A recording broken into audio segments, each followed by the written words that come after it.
Hisham Ibnu Urwa അദ്ദേഹം പറയുന്നത്, തന്റെ പിതാവിൽ നിന്ന് ഉദ്ധരിച്ചുകൊണ്ട് പറയുന്നത്, വഖ്ഫിദ് ലഹുമാ ജനാഹ ദുല്ലി മിനർ റഹ്മ ഖാല ലാ തംതനി മിൻ ഷൈഇൻ യുഹിബ്ബാനിഹി. ഇസ്ലാം ഹറാമാക്കാത്ത ഒരാഗ്രഹം ഉമ്മയും ഉപ്പയും പറഞ്ഞാൽ അത് സാധിപ്പിച്ചു കൊടുക്കണം എന്നാണ്.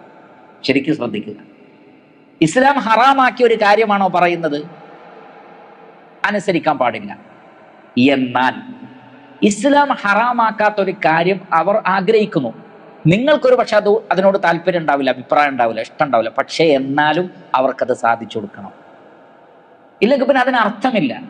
നമ്മുടെ ഇഷ്ടത്തോട് യോജിക്കുന്നത് അവർ പറഞ്ഞാൽ മാത്രം നമ്മൾ അനുസരിക്കും. ഇല്ലെങ്കിൽ അതിനൊക്കെ തർക്കുത്തരം പറഞ്ഞു, ന്യായങ്ങൾ പറഞ്ഞു, അവരുടെ ആഗ്രഹങ്ങളെ അടച്ച് അധിക്ഷേപിച്ച് അതിനെല്ലാതാക്കുകയാണെങ്കിൽ പിന്നെ മാതാപിതാക്കളോടുള്ള ബഹുമാനം, ആദരവ്, സ്നേഹം, ദയാവായ്പ്, റഹ്മത്ത് ഇതിനെന്ത് പ്രസക്തിയാണുള്ളത്?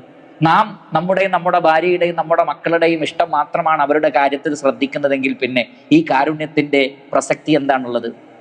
അങ്ങനെയല്ല. നമുക്ക് ഒരു പക്ഷേ ഇഷ്ടം ഉണ്ടാവില്ല, നമ്മുടെ ഇണകൾക്ക് താല്പര്യം ഉണ്ടാവില്ല, മക്കൾക്ക് അഭിപ്രായം ഉണ്ടാവില്ല. പക്ഷെ അവർ ആഗ്രഹിക്കുന്ന ഒരു കാര്യം, അവരിഷ്ടപ്പെടുന്ന ഒരു കാര്യം, വയസ്സാം കാലത്ത് ആണോ നിങ്ങൾക്ക് ഇങ്ങനെയുള്ള ആഗ്രഹങ്ങൾ എന്നൊക്കെ ചോദിച്ച് അവരെ വിഷമിപ്പിക്കല്ല വേണ്ടത്, അത് സാധിപ്പിച്ചു കൊടുക്കുക.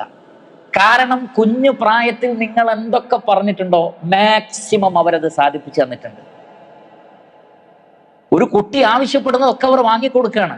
എനിക്കത് വേണമെന്ന് പറയും, അത് വാങ്ങിക്കൊടുക്കും. അത് ഉച്ചയാകുമ്പോഴേക്കും അവൻ പൊട്ടിച്ച് വലിച്ചെറിഞ്ഞിട്ടുണ്ടാവും. പിന്നെ വൈകുന്നേരം ആകുമ്പോൾ വേറൊന്ന് വേണമെന്ന് പറയും, നമ്മളത് വാങ്ങിക്കൊടുക്കും. നമ്മുടെ മക്കളുടെ ഏതാഗ്രഹങ്ങളാ? കയ്യിൽ പൈസ ഇല്ലെങ്കിൽ മാത്രം ചെയ്തു കൊടുത്തിട്ടില്ല എന്നല്ലാതെ, എന്നാൽ പലരും കടം വാങ്ങിയൊക്കെ ചെയ്തു കൊടുക്കുകയും ചെയ്യും.